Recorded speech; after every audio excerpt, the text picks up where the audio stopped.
What do you think is the goal of the European Union as it's going right Power. now? Oh yeah. Oh yeah. Make no mistake about it. But because power? I mean, Blair's very good on this. Oh yeah. You know, Tony Blair said recently the European Union was started off as a peace project. It's not about that anymore. It's now about power. It's about the desire to be a global superpower. And that is the biggest factor that drives and dominates people. I mean, Mr. Barroso, the Commission President, said a couple of years ago, we are building the first ever non-imperial empire. So it's all about being big. Oh yeah. And big can be dangerous. You think so? Yes, I do. I mean, you know, just wanting to be big, just wanting to be bigger than America and stronger than America, it's not dissimilar to the Kaiser's thinking with the German-British rivalry before 1914. This kind of mentality, this wanting to be top dog, is not something I think is terribly good for global security. No, but what they say right now is we need to be bigger because this time asks for a bigger institution that has more control. Yeah, which is total rubbish and completely flies in the face of everything that is happening in the world. Do you know, in 1945, there were 55 countries in the world. There are now 230. And what is happening right across the world is big states, particularly artificial states, are breaking down into smaller entities based on the principle of national self-determination. The only part of the globe where we're taking countries and trying to merge them into one is what's happening in the European Union. Do you think we're heading towards a federal state, the United States of Europe? Well, if it was a federated structure that was proposed, it would be very much better than what is happening here now. So what's the difference between... Well, the difference, you know, I mean, in a federation, there is quite a clear separation of powers in terms of what the centre does and what the constituent parts do. America, of course, is quite a good example, isn't it? That there are some powers that are given to Washington, but the states themselves have enormous ability to decide, you know, what age you can drink, whether you put people into the electric chair or whatever it may be. But in America, there's great power. What's being proposed here is not a federated structure. What is being proposed here is a unitary, centralised form of power. So where do you think the project went from a peace initiative to... I think that, I mean, clearly that's an evolution over time, and it's quite understandable to think that France and Germany should have been sitting around a table in the 1950s and trying to forge some relationships. And after all, I mean, trade always is the best way of stopping. Well, trade and democracy are the two great ways of stopping countries going to war. Right. You know, had the Weimar Republic worked, Yeah. and had Germany stayed a democracy, World War II wouldn't have happened. Right. So it isn't the existence of nation states that causes war, it's where there's an absence of democracy in Europe that we see examples of war. So I can't tell you exactly when this happened, but what I can tell you is the moment at which I changed politically. You know, I came here in 1999, I'm a veteran now, and when I came here, I thought Britain was a square peg in a round hole. Because of our history, our geography, common law, for a whole host of reasons, our relationship with the Commonwealth. I didn't think Britain fitted inside this union. Right. But I thought if the rest of you want it, that's fine. You know, off you go, you do it. And 2005, 1 week in 2005, changed all of that. We had a European constitution. The French said no. The Dutch overwhelmingly, with a very loud, sharp, Eurosceptic bang, said no. And I thought, we've changed it. It's all going to be different from now on. So do we. Yeah, well, that's right. You know, we've scored a great victory, and yet within weeks, they'd rebranded the Constitution as the Lisbon Treaty.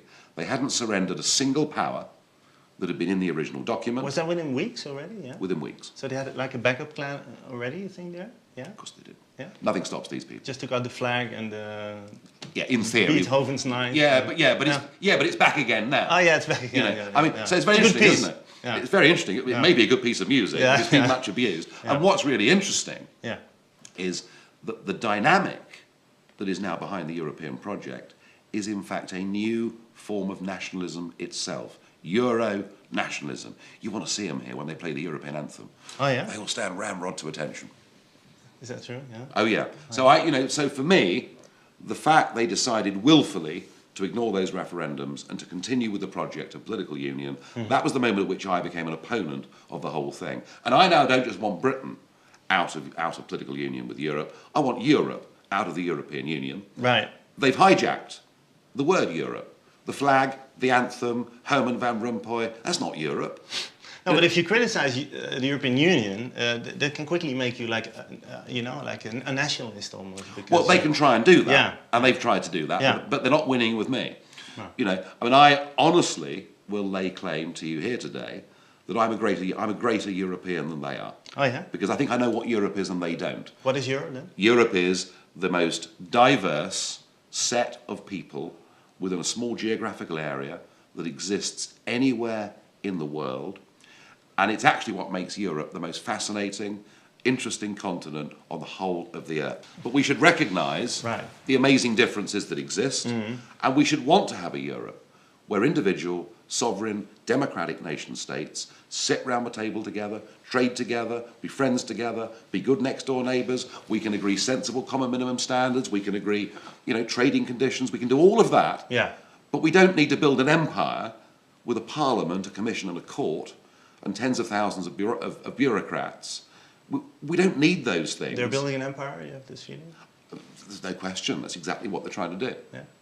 They are trying to subsume the nation state within a new identity. They're seeking to become a global power, and they don't care what we think. How do they make the nation states weaker, in essence? How do they do that? By removing the supremacy of law.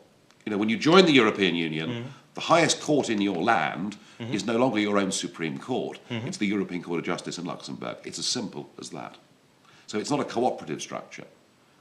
It's a structure where you actually surrender the ability of your parliament and your courts to be the highest authorities in your land. And if you think about it, actually what that means is you're destroying democracy. Right. When there is nothing, all the while you're members of the European Union, there is nothing the Dutch or British voter can do to change open border immigration, climate change legislation, employment legislation, all the things that we should vote on in general elections and debate in our countries have now ceased to be even discussed. Yeah.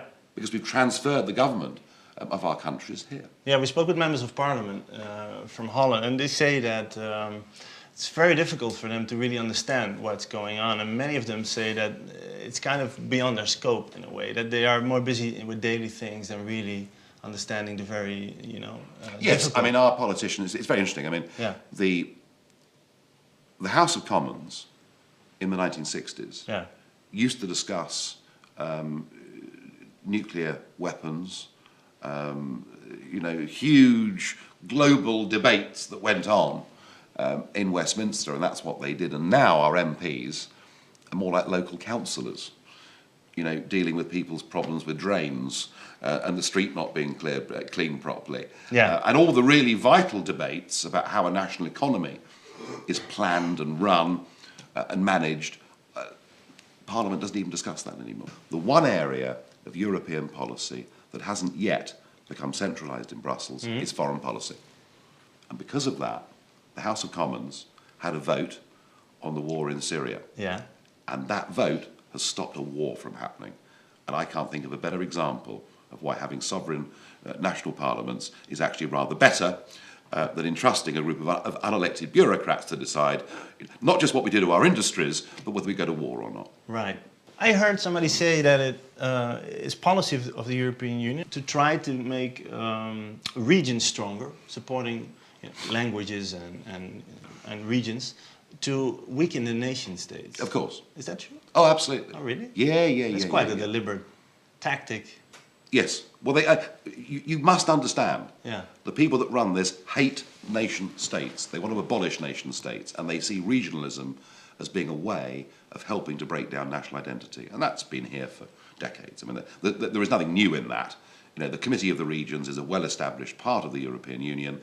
Make the regions dependent on Brussels, and thereby further bypassing the link between the region and the national parliament. That's certainly going on. I mean, that's not conspiracy theory. I know. That is happening. Well, it's funny because, for instance, Catalonia wants to get rid of the bigger power Spain. They want to be independent, but they want to exchange it for a bigger power in a way. Well, I mean, this is the whole argument in Scotland. Yeah. The Scottish National Party want to kiss goodbye to Westminster and say, Mr. Barroso, please come in and run the country. I mean, it doesn't make any sense at all. If the European Commission is not working on behalf of the European people, then who are they working for?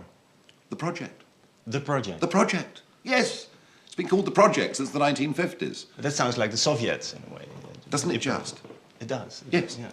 Yes, amazing, isn't it? Gorbachev said at a dinner in London about 10 years ago, he said, I fail to understand why you in Western Europe are seeking to recreate what we've just torn down in Eastern Europe. Oh, yeah, did he say that? He did. Yeah. And there are very strong similarities. Yeah. You know, a centralised government, economic planning, elections to a parliament that didn't really have any power. Overregulate everything, yeah. Control everything, believe the state knows best, limit the ability of the individual entrepreneur to do well, and drill into everybody this idea that the state is everything. I'm not in politics for the usual reasons. I know. You know, I'm not your politician that gets elected because he wants to be a minister or, you know, or wants rank or So we're not elevation. going to see I'm you, a campaigner. we don't see you here in 6 years with a small crown on your head? Like as the successor of Barroso? I'm hoping. I'm hoping. You might be worse than I'm hoping is. that in 6 years' time, Yeah.